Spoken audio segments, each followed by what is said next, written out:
Growing up, all these countries that I go to and stuff, a lot of people couldn't say my name. My name is Siddhartha, right? So I was like, you know what? Let me kind of adopt a persona that, at the very least, I think I'm an entertaining fighter. I think people want to watch me, so maybe they can find a way to remember me. So I started adopting the persona of Batman, and I connected that with me. So now I've kind of branded myself with Batman. I talk to a lot of people around the world. If you ask them who's Batman, they know who Batman is.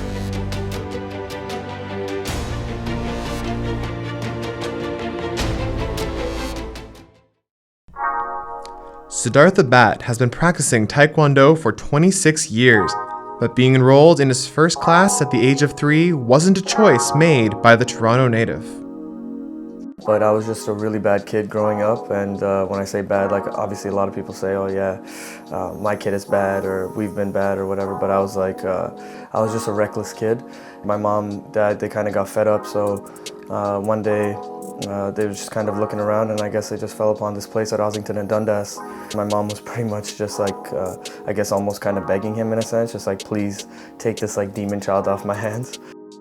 Eventually, I guess I found a way to take a liking to it because I guess I kind of saw the benefits of it. And then when I started doing really well at the gradings, getting new belts and stuff like that, and seeing myself succeed, I kind of continued going on with it.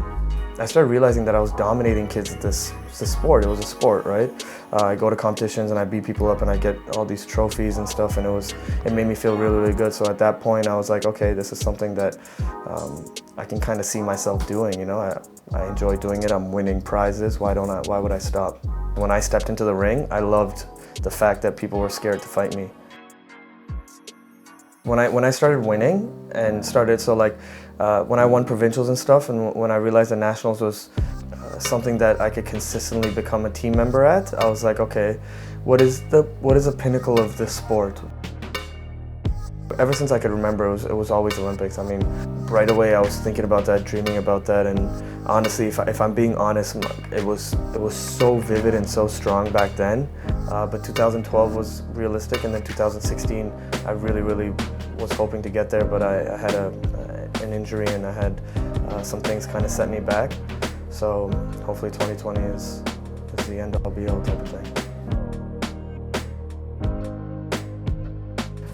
What really set me back was myself, honestly. It was just, it was me kind of not putting in the amount of work that I did. Like I said, like Taekwondo gave me so much discipline and showed me how to work hard and how to be consistent, but then I guess I kind of took that a little bit for granted. I mean, like people don't realize, like I said, I've been doing this sport for 26 years, and so my body doesn't feel 29, my body feels like it's 40. It's really banged up and messed up, so I wanted to retire, I want to stop, and because I want to be able to play with my kids, I want to be able to walk when I'm older.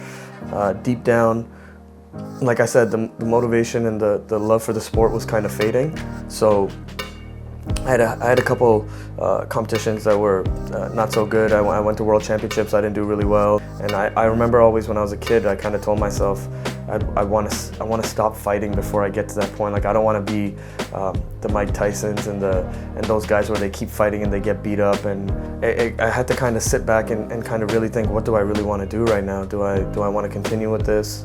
Olympics is right there, it's just around the corner, but do I really have a shot at it? Is it really an option?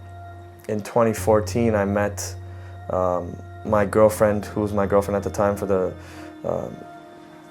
Sophia, and she had a Taekwondo school and she loved Taekwondo, and her love for the sport plus her love towards me kind of motivated me, or kind of pushed me to, okay, you know what, like let me try this one more time. Everybody that kind of knew me and knew who I was like, you did not maximize your potential, you're still young.